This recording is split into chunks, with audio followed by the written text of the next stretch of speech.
안녕하세요 여러분, 다시 보게 되어 반갑습니다. 우리는 사람이 사람답기 위해서는 도덕이 필요하다는 것을 알고 도덕이 무엇인지에 대해 알아보았습니다. 그리고 그 도덕적인 행동을 왜 해야 하는가에 대해서 알아보며 마무리를 지었죠. 이제는 도덕에는 어떤 요소가 있을까? 그것에 대해 이번 중단원에서 다뤄보도록 하겠습니다. 아까 뉴스 영상 잘 보셨나요? 앞서 보았던 영상처럼 택시기사에 대해 응급처치는 물론 119에조차 신고하지 않는 채 자신의 집만 챙겨서 떠난 그들은 어째서 도덕적으로 올바른 행동을 하지 않았을까요?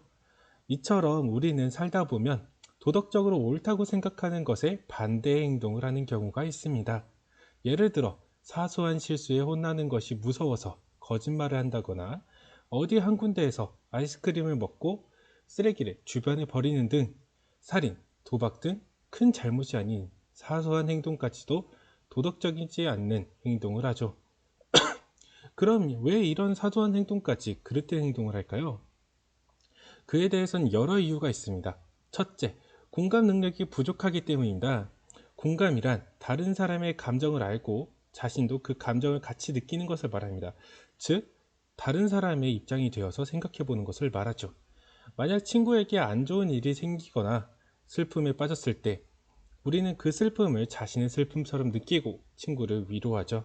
그리고 우리는 공감을 통해 많은 도덕적 행동을 합니다. 버스에서 몸이 불편한 사람이 힘듦을 느끼고 자리를 양보한다거나 넓게 보면 장애를 가진 친구를 위한 엘리베이터 설치 등 많은 도덕적인 행동과 생각에는 공감이 기초되어 시작된 것이 많죠. 하지만 이러한 공감이 없을 때 도덕적 행동 또한 이어지지 않습니다. 세상에는 여러 모습의 사람이 있죠. 그 중에 공감 능력이 없는 사람들도 있어요. 소위 사이코패스 또는 소시오패스라고 불리는 사람들이 그 대표적인 예입니다.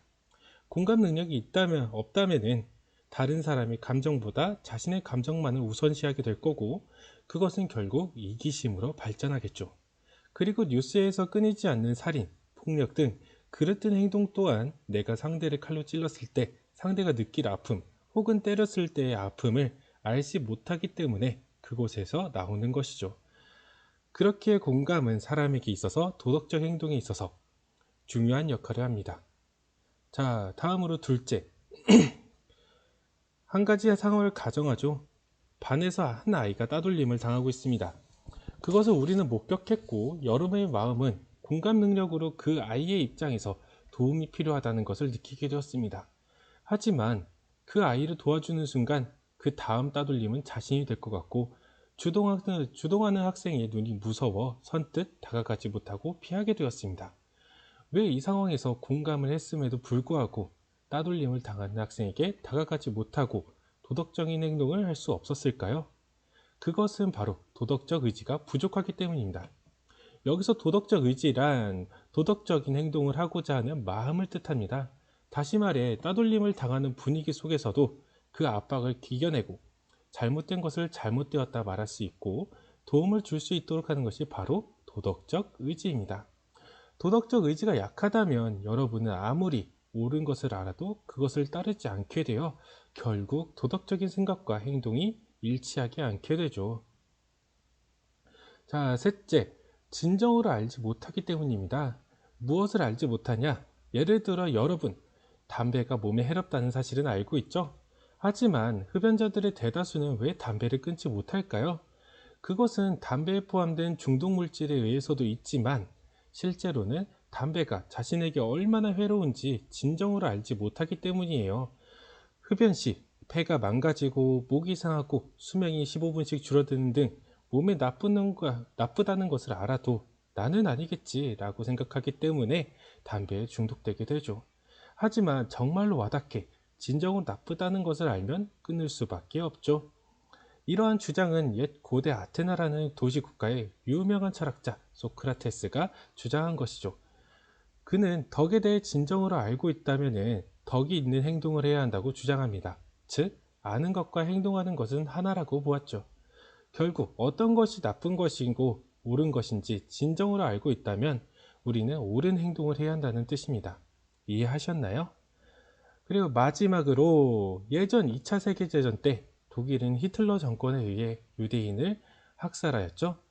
그때 가스실이 설치된 기차를 고안하여 많은 유대인들을 죽게 만든 아돌프 아이히만은 전쟁이 끝난 후 전범 재판이 열리게 되어 아이히만은 재판에서 자신의 의지가 아닌 명령으로서 움직였기 때문에 잘못이 없다고 주장합니다. 하지만 그 재판은 그의 친구였던 철학자 한나 아렌트의 말이었던 그는 근면한 인간이다. 그리고 이런 근면성 자체는 죄가 아니다. 하지만 그가 유죄인 명백한 이유는 아무 생각이 없었기 때문이다 라는 말에 아돌프 아이히만은 결국 유죄 판결을 받게 됩니다. 만약 그가 살았던 시대가 현대 지금에서 정상적인 상황이었다면 그는 성실한 사람으로서 정당한 일을 하였겠죠. 하지만 그 시대의 나치, 그 독일의 잘못된 사회구조와 문화에서 그것을 비판적으로 생각하며 받아들이지 않고 시키는 대로만 했던 것이 그의 잘못이었습니다. 여기까지 우리는 공감, 도덕적 의지, 진정한 삶을 몰랐던 것, 그리고 사회적 구조의 문제로 도덕적인 행동을 하지 못하는 이유 4가지를 배웠습니다. 우리는 살면서 어떤 실수를 하고 잘못을 했는지 생각해보며 위의 4가지 이유 중 어떤 유형에 속한 잘못을 범했는지 생각해보고 또 반성하며 다음 시간에 뵙겠습니다.